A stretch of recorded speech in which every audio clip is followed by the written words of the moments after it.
Yo, what's going on everyone? Welcome back to another video. Today I wanted to show you my process of how I made this like robotic metallic voice sample in my track that just came out this Friday. I think either yesterday or today, depending on when this video comes up, which sounds like this.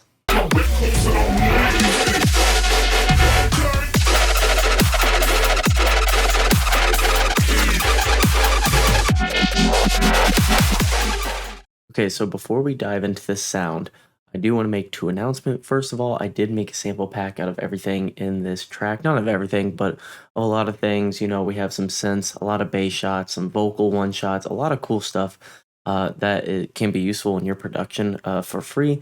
Go in the download below. You do have to, it is a follow gate, so just follow my SoundCloud and Spotify, mine and Recluse's. But yeah, you get a ton of free samples as well.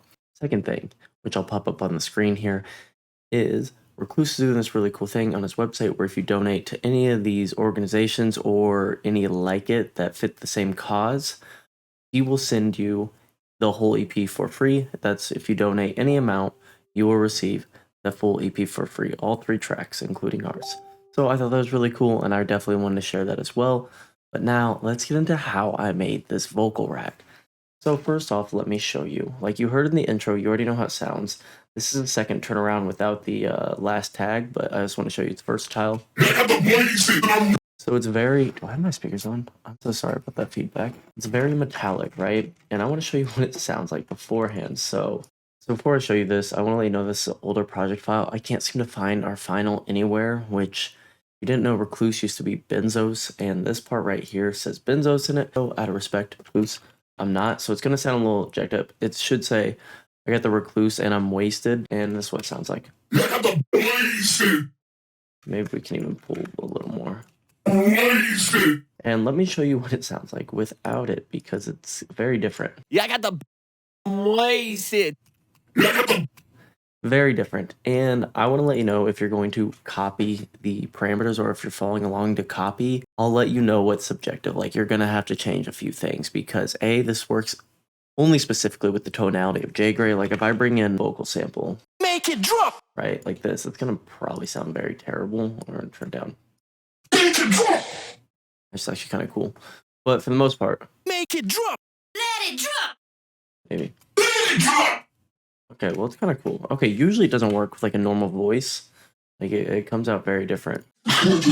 Yeah, it doesn't really sound that good. But so just be very careful. So first off, I'm just compressing it very heavily with OTT. It's just squashing the sound. I really don't need a ton of dynamics in the turnaround. So that was my first approach. And the big thing that's doing a lot of work here is a little altar boy, which is just turning down the formant. There isn't really any substitute for this that I can think of, even with like complex warping and all that stuff. You could try to pitch stuff down with trying to keep like complex pro up, like the formant, and see if that works.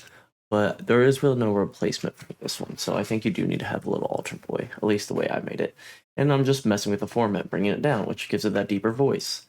Next, we have ensemble, which is just adding a ton of stereo.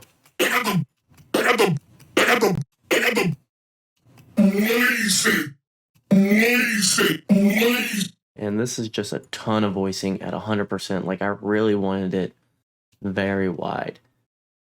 So that was next. And you can do this with Serum FX as well. If you turn the voicing up to like 7, detune to around here and your rate around here, and then mess with your mix. I want to do 100% because Serum FX is a little more aggressive, but it can substitute. Next, you have delay, and this is just a tonal delay that's longer, so. So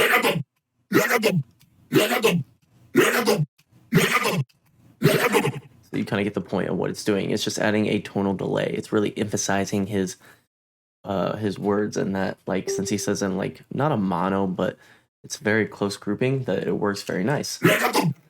Next, I'm just saturating it, just turning it up, cutting out the low.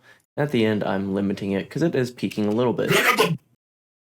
So that is pretty much it. And this utility was just turning down that, so don't worry about the utility.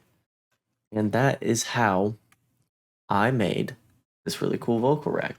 So long term short, compression, mess with your formant, add your voicing, You can do this chorus as well instead of ensemble. Delay is pretty straightforward. Just find a delay that you can put in short time, like milliseconds. And the higher you turn it up, the more metallic you're going to get. Usually people do it around 50%, but it just worked at 32 for this. If you guys do have any questions over that rack or how it works, feel free to comment down below. If you want to see anything specific in the future, also tell me below. I'm open to making all different types of content for you guys, whatever you guys think is going to be helpful. Don't forget to grab the sample pack. Like I said, it's free below. Go use it to your ability, resample it, have a good time. That's what it's all about, right? And then lastly, if you do make a donation on his page, which is included below the sample pack, then he will send you the whole EP for free as well. Good cause for a good cause. I hope you guys enjoyed this video. Take care. Have a safe weekend. I'll catch you next one.